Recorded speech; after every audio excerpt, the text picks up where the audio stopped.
Today, Spokane seeing another day of hazardous air quality. It's expected to remain unhealthy all the way until the weekend. We answer some of your top questions about what the wildfire smoke in our area is doing. That's not fog or cloud cover, that's smoke, and we're breathing it. I'll tell you how long this is going to stick around with your 7-day forecast next. And today marked an historic day for thousands of local students. We give you a look inside Spokane Public Schools classrooms as teachers start the new year. Today, the air quality in Spokane remains in the hazardous range. Air quality alert has been extended to 12 p.m. on Friday for the entire Inland Northwest. School districts around the Inland Northwest, including Meade and East Valley, have canceled classes due to poor air quality. And good evening, everyone. Thanks for joining us here on KREM News at 5. I'm Regina On. Whitney is off. Welcome, everyone. I'm Mark Hanrahan. Let's get right to our top story. That, of course, is the one that nobody can escape right now, the wildfire smoke. Chief Meteorologist Tom Sherry standing by. Okay, Tom, everyone wants to know when all this smoke will move out of here. Yeah, I wanted to pull this picture up again. Now, this is a live webcam of downtown.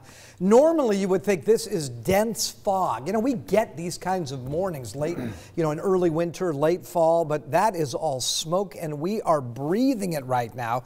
When you take a look at the visible satellite imagery where you see all the black right there, that's smoke. Western Oregon, all of Washington State, into northern Idaho, and into a little bit of western Montana, but really that's where it's socked in, is across Oregon and Washington State right now.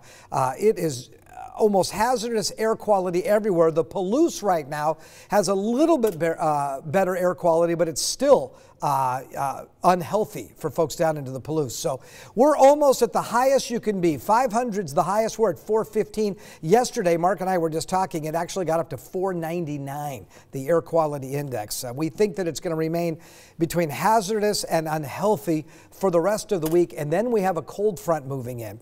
Now, this is what it used to look like. That's not a live picture outside. That's what it was when we didn't have wildfire smoke. Spokane skyline was absolutely beautiful. We're at 70 degrees right now. Little bit of an east-northeasterly wind, but normally if we get wind out of the east, it improves our air quality, but we're just too socked in. The wind speeds are just too low right now to move all this air out, this smoke out. So look for dense smoke through tomorrow. We'll look for an overnight low of 55. We may get up to 78 tomorrow, but because of the dense smoke, it's very difficult for the sun to heat things up, so we may end up be cooler than that 78. For the weekend, Friday night is our best chance of rain, continuing into Saturday and Saturday night. By Saturday night, it's a 50% chance of showers. If that happens, we should see much better air quality. 72 on Saturday, 74 on Sunday. Rest of your forecast coming right up. Oh, we've got Thomas Patrick out in the storm tracker, mobile storm tracker, as a matter of fact. Thomas, give us a live observation out there.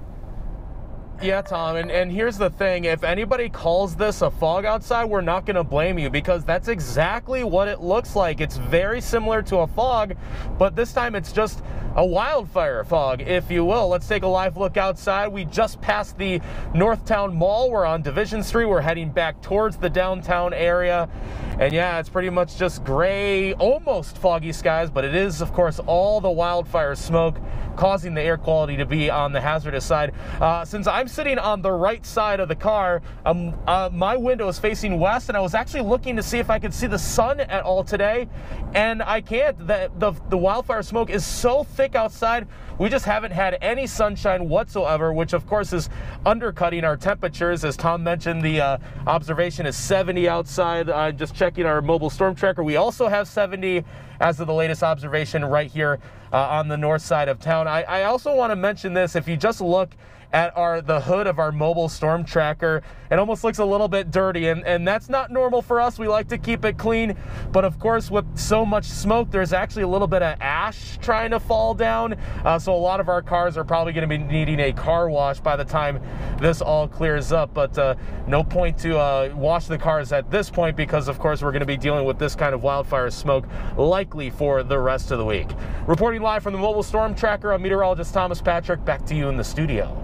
All right, Thomas, thanks so much for that report. And we know many of you still have a lot of questions about the air quality in our area, which is why our Amanda Rowley has been tracking down those answers throughout the day today. And she joins us live now from her home tonight.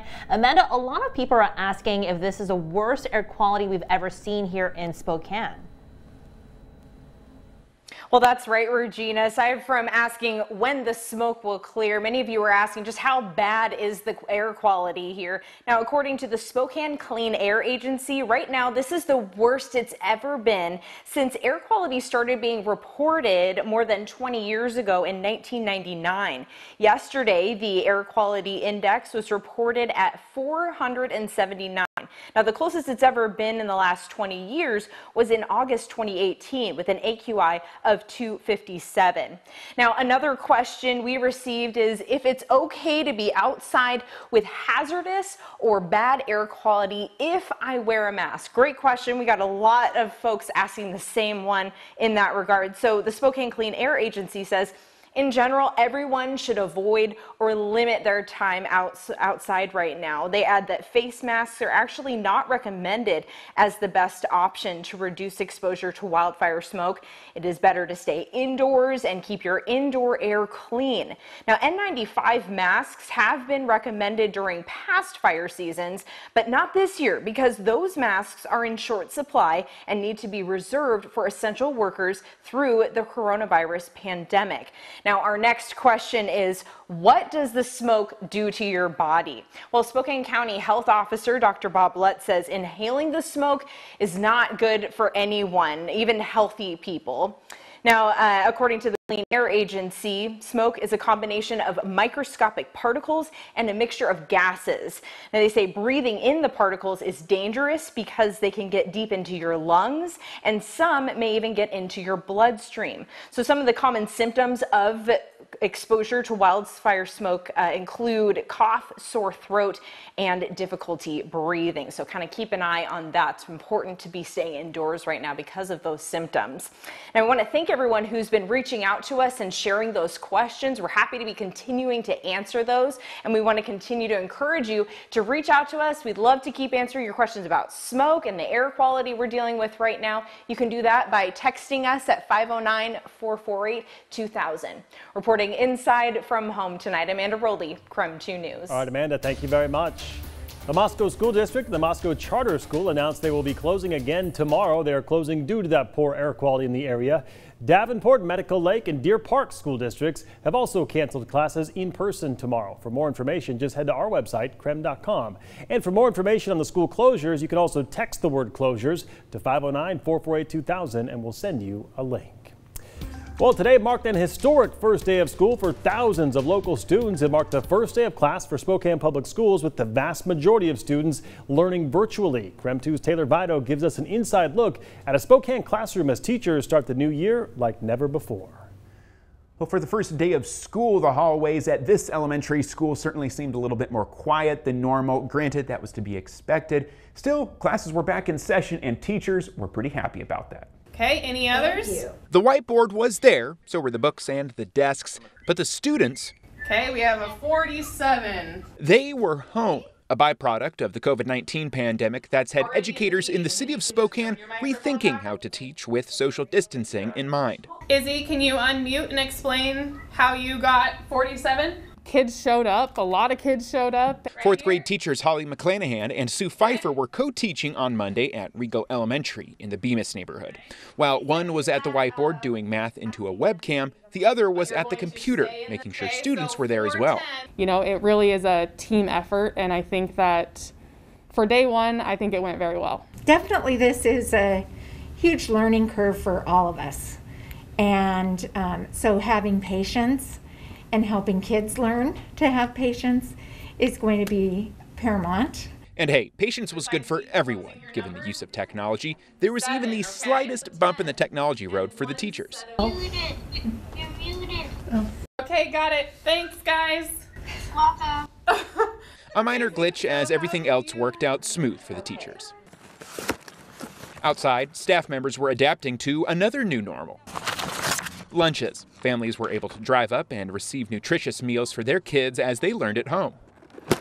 I need you to put all of your pencils and your supplies back into your box. Back in 4th grade, Mrs. McClanahan and Mrs. Pfeiffer said Monday was the result of weeks of preparation during the summer. While the school year was starting off with remote learning, the teachers actually met with students and families one-on-one prior to the first day to build rapport. I never thought that I would be wearing a mask. I never thought that I would be ending a school year online, let alone beginning a school year online. Here we are, and we're doing it, and it's actually kind of cool. For now, it's not entirely clear how much longer Spokane Public Schools students could be learning from home. SPS says they'll work with the local health district to reevaluate their plans as coronavirus numbers change. In Spokane, Taylor Vito, KREM 2 News. The Coeur d'Alene School District also began their hybrid learning schedule today. Students with last names beginning in the letter A through K returned to school in person with social distancing measures in place, and all students were kept indoors due to that unhealthy air quality. Mask breaks will be held indoors in larger spaces as well. The Post Fall School District will be holding a Zoom meeting tonight at 6 o'clock. The school board is expected to vote on whether to move the level of school operations from orange to yellow. If the board moves to yellow, students will move to a 5-day-a-week in-person school schedule. Right now, Post Fall School District is in the orange category, which means students split days between in-person and online learning at home. We'll keep you up to date on what happens in the meeting in our 6 o'clock, in our 10 and 11 o'clock newscast.